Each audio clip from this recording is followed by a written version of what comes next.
Bien, mais d'abord, je voudrais remercier les organisateurs de cette journée de m'avoir invité au colloque dédié à la mémoire de divers aspects de l'œuvre et de la pensée de Bernard Cotteret, surtout en présence de sa femme, qui est une amie, Monique. Parmi les multiples compétences qu'avait Bernard Cotteret,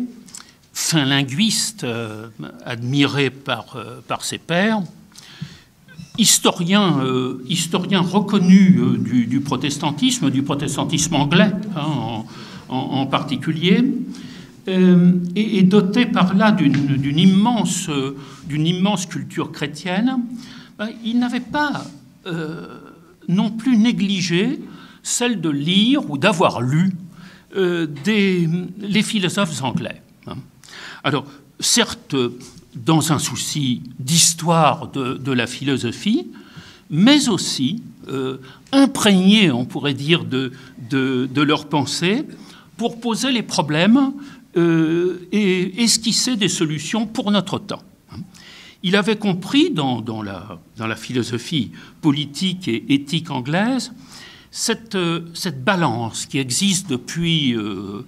au moins le XVIIe siècle entre le contractualisme et l'anticontractualisme.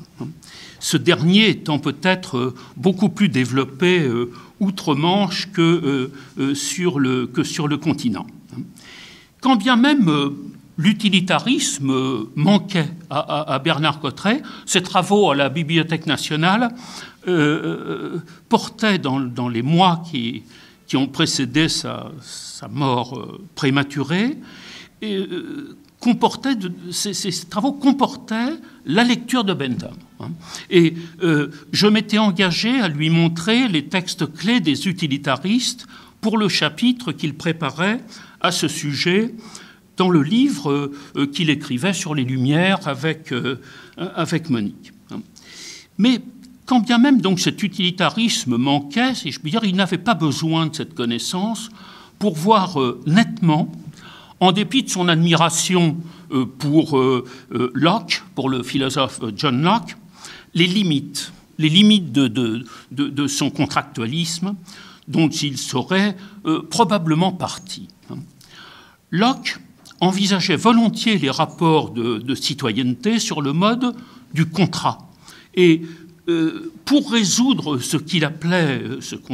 s'appelait à l'âge classique la question de la tolérance, eh bien, c'est bien à cette idée de contrat qu'il avait recours. De même que, plus récemment, John Rawls a rénové l'idée de cette idée de contractualiste dans la théorie de la justice. Auteur de nombreux textes sur la tolérance et la liberté de conscience, Bernard Cotteret me semblait graduellement acquérir la certitude que le contractualisme ne fait jamais que résoudre les questions en trompe-l'œil, si je puis dire. Son attente du côté de l'utilitarisme me paraissait aller dans ce sens. Si bien que le combat historique, mais non dépourvu d'actualité, que les religions mènent parfois contre le principe de laïcité de l'État, n'est pas forcément livré, comme on le croit volontiers quand on adhère assez facilement au contractualisme, n'est pas forcément livré par mauvaise foi, ou sous l'effet de quelque vilaine intention d'une domination des États par les Églises et qu'il conviendrait de juguler. Dès le XVIIe siècle,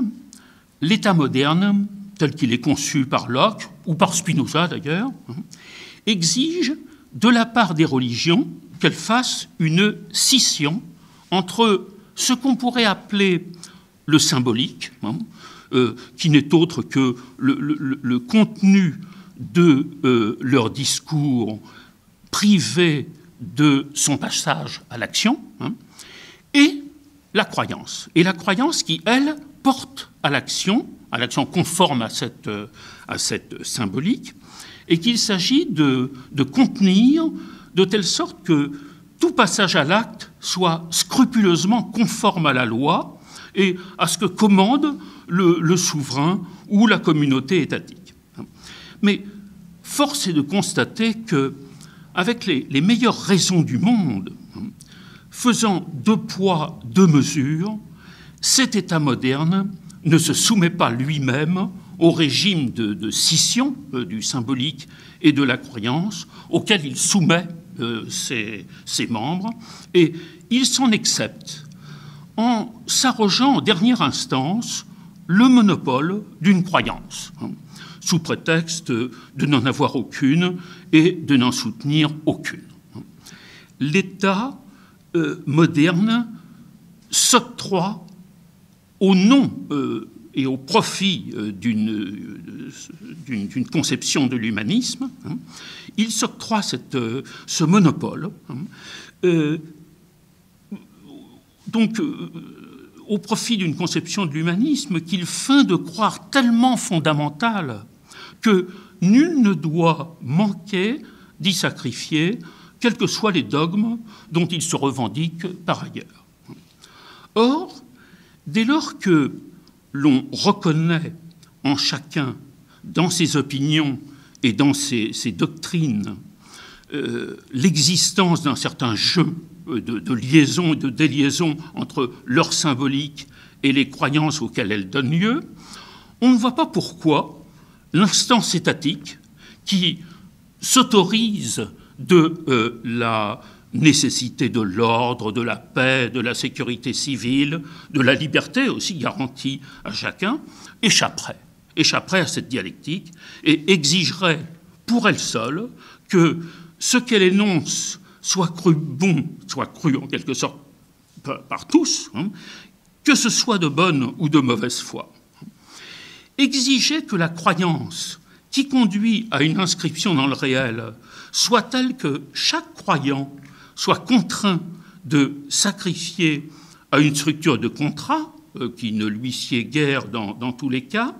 n'est-ce pas trop lui demander? En l'occurrence, le contrat consiste pour l'État à ne privilégier chez ses concitoyens aucune appartenance religieuse, ni d'ailleurs aucune absence de religion, et à toujours défendre la liberté et l'égalité des citoyens contre les abus que seraient tentés de commettre les églises à l'égard de leurs fidèles ou a fortiori de leurs infidèles. Cette conduite qui consiste à s'exenter du comportement auquel on contraint les autres ne revient-elle pas à fausser, dès le départ, par cette inégalité de traitement, la dialectique ainsi engagée? En d'autres termes, en s'octroyant les privilèges qu'il refuse aux religions et en exigeant que tous sacrifient à la même croyance, sous prétexte qu'il en faut une, l'État ne fait-il pas inévitablement rebondir le conflit qu'il a charge de résoudre? Insistons sur ce point. Cette question concerne tous les citoyens et chacun d'entre eux, parce qu'aucun citoyen n'échappe à la division contre lui-même que lui fait subir l'État dès lors que l'État ne se soumet pas au partage que nous avons indiqué du symbolique et de la croyance. Je veux dire, ni le citoyen fidèle d'une église, pour les raisons que nous venons d'invoquer, ni celui qui n'en est d'aucune, parce qu'il voit la vie de ses concitoyens croyants peu ou mal prise en compte et se trouve témoin d'une relative inégalité de traitement entre un citoyen et un autre. C'est le point que Rawls, John Rawls, ne nous paraît pas avoir traité avec suffisamment d'acuité. Il apparaît évident à l'auteur de la théorie de la justice que les positions de l'État moderne sont philosophiquement recevables par quiconque, comme si elles étaient métaphysiquement neutres, et à ce titre acceptables par tous. Rawls ose écrire, sans sourciller, que le fondement de l'État moderne, celui donc qui garantit la tolérance, je cite, n'implique aucune doctrine métaphysique particulière. Alors, le point faible d'une telle position est que, sous le prétexte qu'on peut bien admettre que la paix civile doit régner, on feint de supposer un point de vue qui permette de juger les métaphysiques et les religions à l'aune de cette paix civile, de telle sorte que ce point de vue soit lui-même entièrement soustrait à cette mesure. Or, ne faut-il pas avoir le courage de reconnaître que créer les règles qui permettent aux religions et aux métaphysiques de se tolérer implique aussi une métaphysique qui n'a pas lieu de se mettre hors jeu sous prétexte d'obtenir un consensus. Que le législateur n'ait pas conscience de la métaphysique qui sous-tend la règle qu'il écrit, on peut bien l'admettre, mais il ne peut faire que cette métaphysique n'existe pas. Le seul moment où Rawls manifeste qu'il ne prend pas la tolérance pour un simple point aveugle qui l'effacerait par principe du repérage métaphysique et qu'il lui accorde une sorte de positivité, se trouve paradoxalement dans une des rares argumentations de style utilitariste qui le laisse subsister dans sa philosophie. Je cite le Rawls. « L'idée que les hommes ont une liberté de conscience égale pour tous est compatible avec l'idée que tous les hommes devraient obéir à Dieu, alors que l'inverse n'est pas possible. Admettre que la volonté de Dieu devrait être suivie ne suffit pas. C'est un euphémisme à définir un principe d'arbitrage qui permettrait à tous les hommes, même athées, de jouir de la liberté de conscience. En d'autres termes, la reconnaissance de la nécessité d'une tolérance universelle est compatible avec la conscience religieuse, mais la volonté de généraliser la conscience religieuse ne saurait fonder la tolérance entre ceux qui ne partagent pas la même croyance. L'argument est suggestif. Il est saisissant à première vue, mais son expression est trop expéditive. Il faudrait distinguer deux types de rapports à l'éthique engagés par toute religion qui se trouve ainsi divisée par la même. Il ne revient pas au même de se plier à un commandement religieux parce qu'on l'estime bon, ce qui implique une certaine dissociation du religieux et du bon, et de se plier à un commandement religieux parce qu'il est religieux, et qu'il n'est bon qu'à ce titre, ce qui implique une identité du bon et du religieux. Dans le premier cas, l'éthique, je dirais, constructiviste et laïque est facile à concilier avec des convictions religieuses ainsi conçues. Mais dans le second cas, les convictions religieuses impliquent au contraire la mise en cause de la scission symbolique croyance dont nous avons parlé. Alors dira-t-on que l'État moderne doit imposer cette division, contraignant ainsi tous les croyants à la première attitude, qu'elle soit adoptée sincèrement ou hypocritement. En d'autres termes, l'État n'a-t-il rien d'autre à faire dans les questions qui mettent en jeu la tolérance qu'à disqualifier et à rejeter comme non éthique l'attitude du second cas. Les choses sont encore une fois moins simples, car il serait dommage, au point de vue même de la raison, dont se targue l'État laïque, de se priver d'un accès à l'éthique qui n'est pas dépourvu de fondement. L'affirmation de la spécificité du religieux n'est pas forcément plus dépourvue de rationalité que sa dilution dans une éthique qui se veut laïque et universelle. Si, comme nous le croyons, le symbolisme religieux peut intéresser quiconque possède une raison, qu'il croit ou qu'il ne croit pas, alors, fort de cette conscience, ne devons-nous pas penser qu'il est nécessaire que ceux qui ont le moins d'efforts à faire pour accepter la conception laïque, constructiviste, calculatoire, et il faut bien le dire, nihiliste de l'État moderne, qui met son point d'honneur à ne préconiser presque aucune valeur, acceptent une contrepartie